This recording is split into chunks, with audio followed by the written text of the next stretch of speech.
Hello, and welcome to Back to the Past. Today we have people here to tell us about why they were painted and the topic of the day, how did different plagues affect them.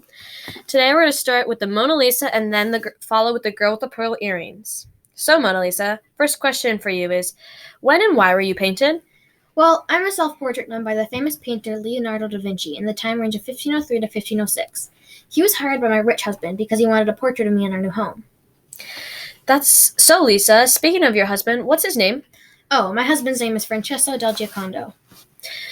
Thank you for that context, and why don't you tell the people why your painting became so famous? Well, it first started with the fact that my portrait was never actually given to my husband. That's crazy. Tell me more. Well, not only that, but it's believed that Leonardo da Vinci left the painting in his will to his favorite apprentice, Sally. Now that we know a little bit about you, let's get to the topic of the day. How did the plague affect you? Well, for starters, my husband died of the Black Plague in 1538 when he was only 80 years old. And later after that, I fell ill and was taken by our daughter, Ludovica, to the convent of St. Ursula, where I died on July 15th, 1542, at the age of 63 years old. But another story tells that I might have lived until at least 1551, when I would have been 71 or 72. That's crazy. Well, thank you. Next up, we have the girl with the pearl earrings. Hi, everyone. I'm so glad to be here, and you can just call me Maria. Maria Vermeer.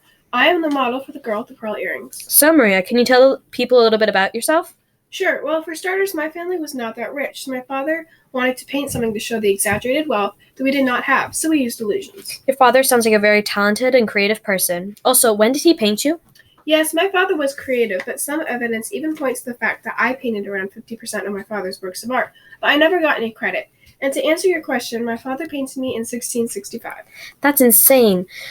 Well, now that we've talked about your personal life, let's get to the question of the day. How did the plague affect you? Well, the bubonic plague, also known as the Black Death, was having another major outbreak to the point where in August, 31,159 people had died.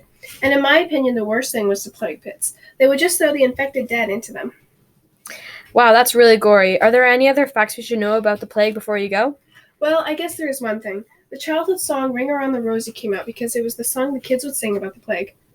Well, that changes my perspective on this song forever. Well, I guess that's the end of our time for the day.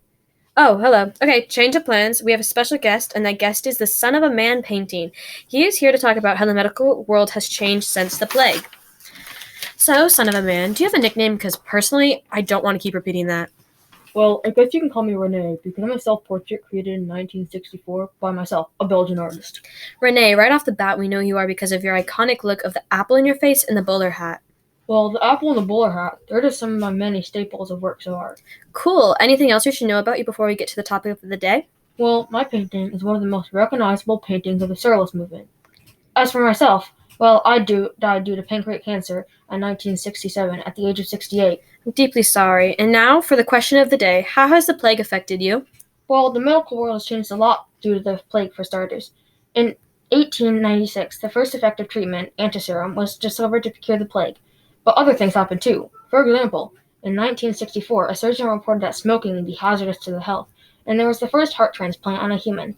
That's all I can think of, but the medical world has improved, so there's no more plague pits. I'm so glad to hear that. And that concludes this day of Back to the Past. Thank you for listening, and have a great night.